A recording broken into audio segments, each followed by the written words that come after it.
नमस्कार विद्यार्थी मित्रांनो, कसे आहात? आशा करतो सर्व काही ठीक असेल. विद्यार्थ्यांनो, आजच्या व्हिडिओमध्ये आपण ॲड क्वेश्चन टॅग या घटकाविषयी आपण माहिती पाहणार आहोत. ॲड क्वेश्चन टॅग ज्यास पृच्छ प्रश्न असेही म्हटले जाते. पृच्छ म्हणजे शेपूट प्रश्न म्हणून देखील ओळखले जाते. विद्यार्थ्यांनो, आजच्या या व्हिडिओमध्ये आपण ॲड क्वेश्चन टॅगची व्याख्या, त्याचे नियम आणि त्या संबंधित काही उदाहरणे आपण पाहणार आहोत. विद्यार्थ्यांनो पहा, जसं की तुम्हाला स्क्रीनवर दिसत आहे, सुरुवातीस ॲड क्वेश्चन टॅगची व्याख्या ती अशी केलेली आहे. तर पहा, दिलेल्या वाक्याची सत्यता जाणून घेण्यासाठी वाक्याच्या शेवटी जो संक्षिप्त प्रश्न जोडतात त्यालाच पृच्छ प्रश्न असे म्हणतात. पहा, दिलेले वाक्य, आता परीक्षेमध्ये जो कोणतं दिलेलं वाक्य असेल किंवा रिअल लाईफमध्ये जेव्हा आपला मित्र मैत्रीण कोणीतरी आपल्याला काहीतरी कशा संबंधित तर काहीतरी माहिती सांगत असेल आणि ती सांगितलेली माहिती खरी आहे का खोटी आहे हे तपासून पाहण्यासाठी आपण पुन्हा त्याला प्रश्न विचारतो. जसे की म्हणतो आपण, खरं का, हो का, असं का, असे जे काही आपण प्रश्न विचारतोय, म्हणजे काय करतोय आपण, त्यानं जे काही सांगितलेलं आहे त्याची आपण काय करतोय, शहानिशा करतोय, खात्री करतोय की त्यानं सांगितलेली माहिती ही खरी आहे का खोटी आहे.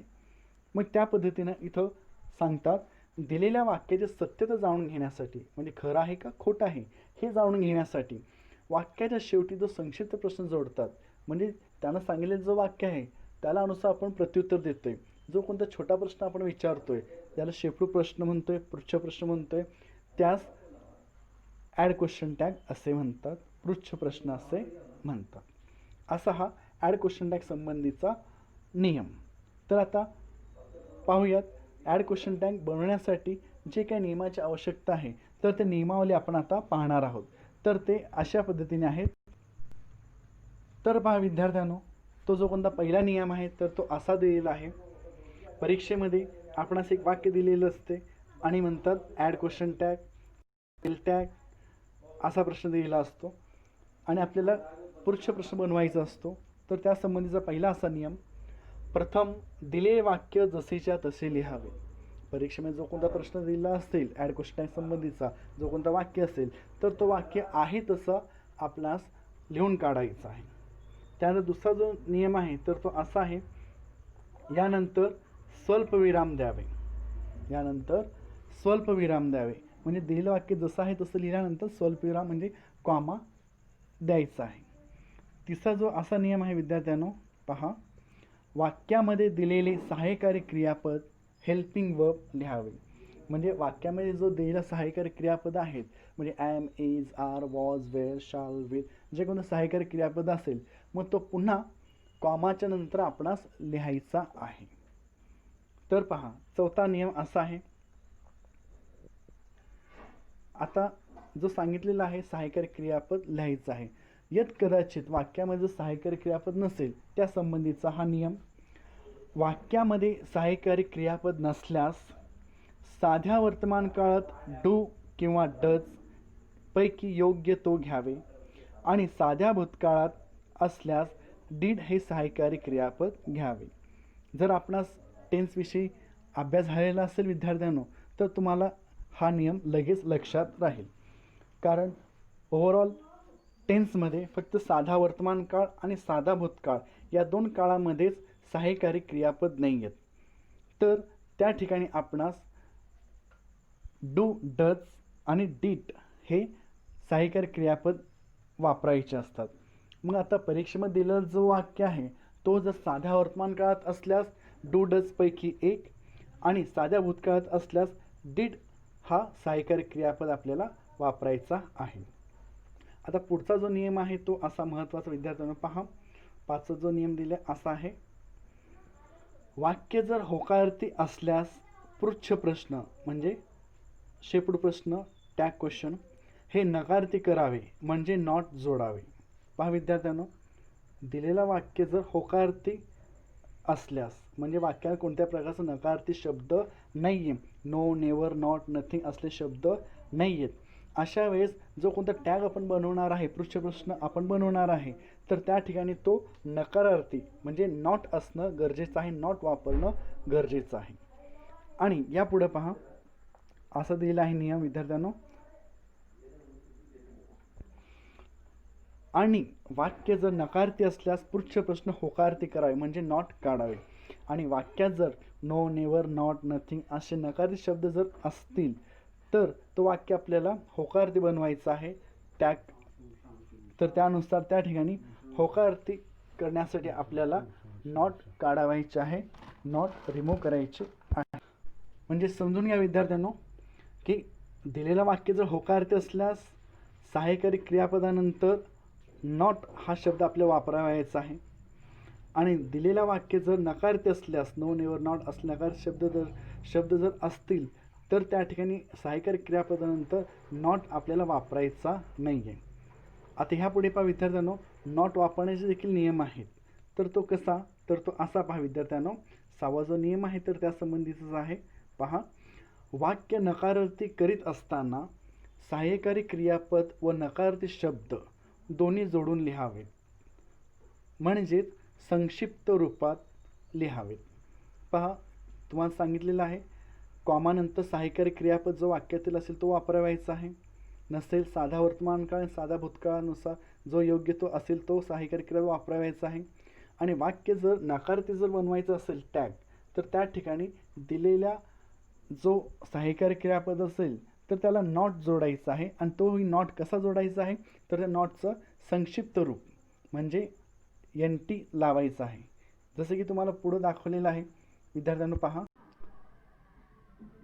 तर विद्यार्थ्यांनो पहा, जर टॅग आपल्याला नेगेटिव्ह म्हणजे नकारार्थी जर करायचा जर असेल तर तो संक्षिप्त रूपात कशा पद्धतीने लिहायचा आहे, तर तो असा.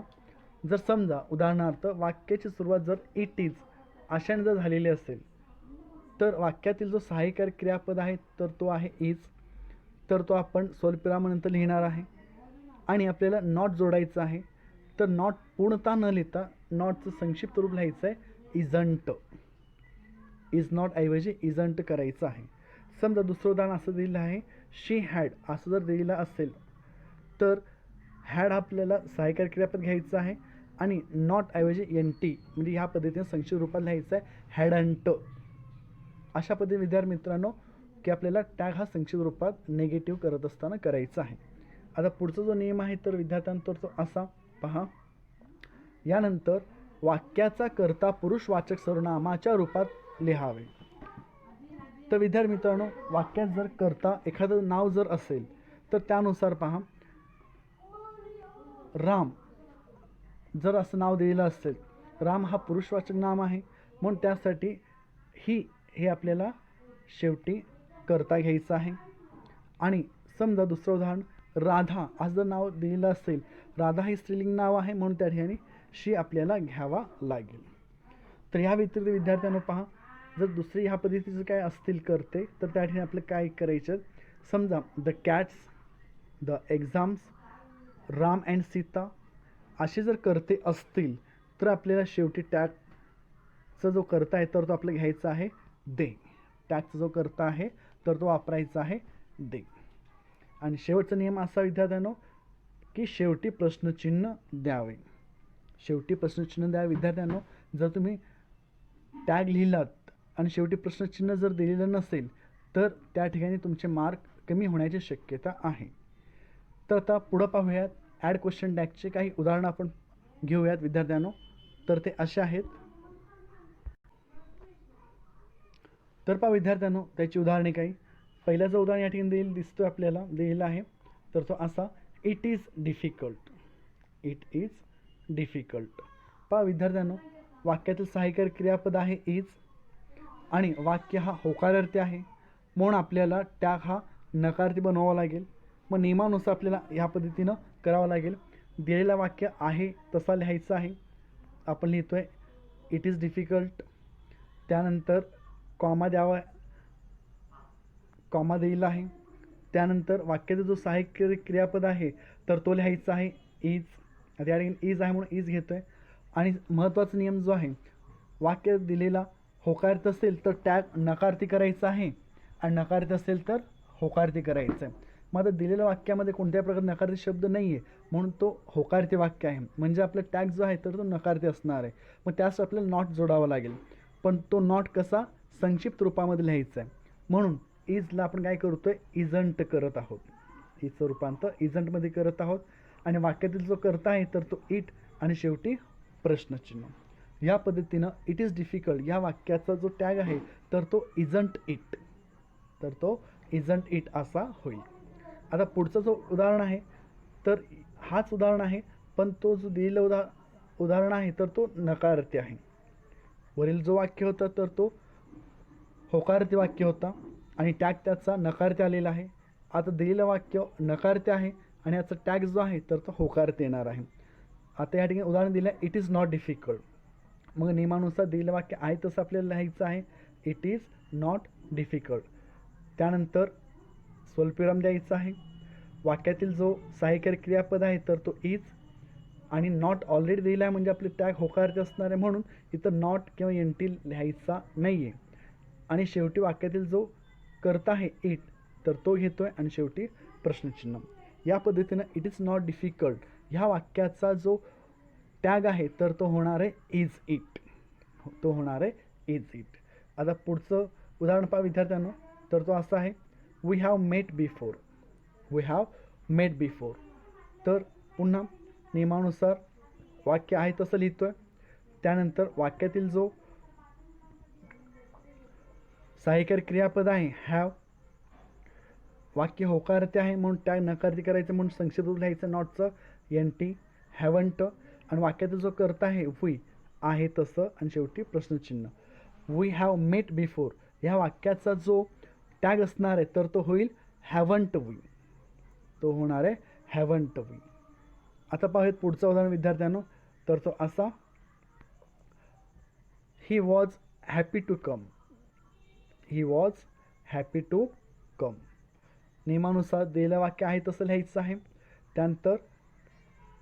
त्यानंतर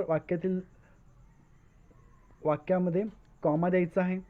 त्यानंतर वाक्यातील जो सहाय्यकारी क्रियापद आहे तर तो लिहायचा आहे. इथे या ठिकाणी वॉज दिलेला आहे म्हणून वाक्य होकारार्थी आहे. त्यानंतर म्हणून या ठिकाणी आपल्याला टॅग नकारार्थी करायचं आहे, म्हणून एन टी जोडतोय. वॉजचं रूपांतर वॉजंटमध्ये करतोय आणि वाक्यातील जो कर्ता आहे ही आहे तसं घेतो आणि शेवटी प्रश्नचिन्ह. ह्या पद्धतीनं he was happy to come या वाक्याचा जो टॅग असणार आहे तर तो ह्या पद्धतीनं वॉजंट ही, तर तो होणार आहे वॉजंट ही. आता पुढचे उदाहरण पाहूयात विद्यार्थी मित्रांनो. तर पहा या ठिकाणी दिलेलं उदाहरण आहे 5वं, the mother had no answer. The mother had no answer. विद्यार्थ्यांना लक्ष द्या, या ठिकाणी नो हा नकारदर्शक शब्द आहे. साहजिकच ह्याचा टॅग जो आहे तर तो होकारार्थी असणार आहे. The mother had no answer, तर त्यानुसार दिलेलं वाक्य आहे त्या पद्धतीने लिहितोय. त्यानंतर वाक्यातील जो सहाय्यकारी क्रियापद आहे तर तो हॅड घेतोय आणि नो हा नकारार्थी शब्द आहे, म्हणजे हा टॅग हा होकारार्थी असणार आहे, म्हणून या ठिकाणी एन टी किंवा नॉट जोडणार नाही आहे. म्हणून हॅड नंतर जो कर्ता आहे द मदर, द मदर हे स्त्रीलिंगी असल्याकारणे ह्या ठिकाणी आपल्याला शी हा शब्द घ्यावा लागेल, म्हणून आपण ह्याचं टॅग ह्या पद्धतीने करतोय हॅड शी आणि शेवटी प्रश्नचिन्ह. त्यापुढं पहा विद्यार्थ्यांनो, 6वं उदाहरण आहे तर तो असा, यू विल कम अगेन. 6वं उदाहरण आहे यू विल कम अगेन. तर तो वाक्य आहे तसं लिहितोय. त्यानंतर वाक्यामध्ये कॉमा देतोय. त्यानंतर वाक्यातील जो सहाय्यकारी क्रियापद आहे तर तो आहे विल. तर विद्यार्थी लक्षात ठेवा, विलचं ज्यावेळेस आपण निगेटिव्ह फॉर्म करतो तर त्याचं रूपांतर होते वोंटमध्ये. विलचं रूपांतर ज्यावेळेस निगेटिव्हमध्ये करतो तर तो होते वोंटमध्ये. तर त्याला विलंट किंवा विलंट असा करायचा नाही, तर तो वोंट करायचा आहे. तर त्यानंतर आहे वाक्यात जो कर्ता आहे यू, तर तो लिहितोय आणि शेवटी प्रश्नचिन्ह. पुढचं उदाहरण पहा विद्यार्थ्यांनो, तर तो असा उदाहरण आहे, they will not travel by bus. They will not travel by bus. तर पहा विद्यार्थ्यांना पुन्हा या ठिकाणी नकारदर्शक शब्द आलेला आहे नॉट, मग साहजिकच ह्याचा जो टॅग असणार आहे तर तो असणार आहे होकारार्थीमध्ये. दिलेलं वाक्य आहे तसं लिहितोय. वाक्यात जो सहाय्यकारी क्रियापद आहे विल तो या ठिकाणी घेतोय. वरील जो उदाहरण आहे तर त्या ठिकाणी नकारदर्शक शब्द असल्याकारणे आपण वोंट घेतलेला आहे. पण या ठिकाणी टॅग जो आहे तर तो होकार असल्याकारणानं विल जो आहे तसं घेतो आपण विल, आणि शेवटी वाक्य जो करता आहे दे, आणि शेवटी प्रश्नचिन्ह. ह्या पद्धतीनं they will not travel by bus ह्या वाक्याचा जो टॅग आहे तर तो होणार आहे विल दे, आणि शेवटी प्रश्नचिन्ह. पुढचं उदाहरण पहा विद्यार्थ्यांनो. असं उदाहरण आहे, it is an excellent piece. पुढचं उदाहरण असं आहे, it is an excellent piece. 8वं उदाहरण. तर या वाक्यामध्ये इज हा सहाय्यकारी क्रियापद आहे आणि वाक्य हा होकारदर्शक आहे. म्हणून शेवटी टॅग करताना नियमानुसार दिलं वाक्य आहे तसं लिहितोय, शेवटी स्वल्पविराम देतोय. वाक्यातील जो सहाय्यकारी क्रियापद आहे तर तो घेतोय, वाक्य नकार करायचं म्हणून एनटी लावतोय, आणि करता जो आहे इट घेतो, आणि शेवटी प्रश्नचिन्ह. ह्या पद्धतीने ह्या वाक्याचा जो टॅग आहे तर तो होणार आहे इजंट इट. हे वाक्याचा जो टॅग आहे तर तो होणार आहे इजंट इट. आता पुढचं उदाहरण पहा. या ठिकाणी राम वंडर्ड. राम वंडर्ड. तर या ठिकाणी राम हे नाव आलेले. राम हा कर्ता आहे, राम हा पुरुषवाचक नाम आहे. त्यानुसार राम वंडर्ड यानंतर कॉमा देतोय. त्यानंतर पहा आणखी नियम सांगितलेला होता आपण, जर वाक्यात जर सहाय्यकारी क्रियापद नसतील, म्हणजेच दिलेलं वाक्य जर साधा वर्तमान काळ किंवा साधा भूतकाळ जर असेल तर त्या ठिकाणी आपल्याला साध्या वर्तमान काळातील जे सहाय्यकारी क्रियापद आहेत डू डज पैकी एक, आणि साध्या भूतकाळामध्ये डिड हा आपल्याला वापरावा लागेल. तर दिलेल्या वाक्यामध्ये कोणत्या प्रकारचे या ठिकाणी पहा सहाय्यकारी क्रियापद नाही आहे. मात्र वंडर्ड ह्याला काय झालेलं आहे, ईडी प्रत्यय लागलेला आहे. या ठिकाणी ईडी प्रत्यय लागलेला आहे, म्हणजेच हा वाक्य जो आहे साध्या भूतकाळातील आहे. म्हणून आता पहा राम वंडर्ड दिलेलं वाक्य आहे तसं लिहितोय, कॉमा देतोय. त्यासाठी साध्या भूतकाळातील पहा जो सांगितलेलं आहे सहाय्यकारी क्रियापद तर तो डीड घेतोय. वाक्य होकारते आहे म्हणून आपल्याला नॉट वापरावं लागेल. त्याचं संक्षिप्त रूप लिहितोय आपण एन टी डिडंट, आणि राम हा पुरुषवाचक शब्द आहे म्हणून ह्या ठिकाणी आपण काय करतोय, राम न लिहिता तर त्याऐवजी आपण लिहितोय ही, आणि शेवटी प्रश्नचिन्ह. ह्या पद्धतीने राम वंडर्ड ह्या वाक्याचा जो टॅग आहे तर तो असा होईल डिडंट ही, असा होणार आहे डिडंट ही. आणि शेवटचं उदाहरण पहा विद्यार्थी मित्रांनो, आय लव्ह यू.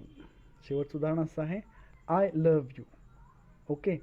आता हा जो वाक्य आहे हा वाक्य आहे साधा वर्तमान काळातील, आणि साध्या वर्तमान काळामध्ये सहाय्यकारी क्रियापद आहेत डू आणि डज पैकी एक घ्यायचं आहे. आणि पहा या ठिकाणी करता जर ही शीट पैकी नाही आहेत, आय आहे. आय आहे म्हणून या ठिकाणी लव हा जो क्रियापद आहे याला यस किंवा यस प्रत्यय लागलेला नाही आहे.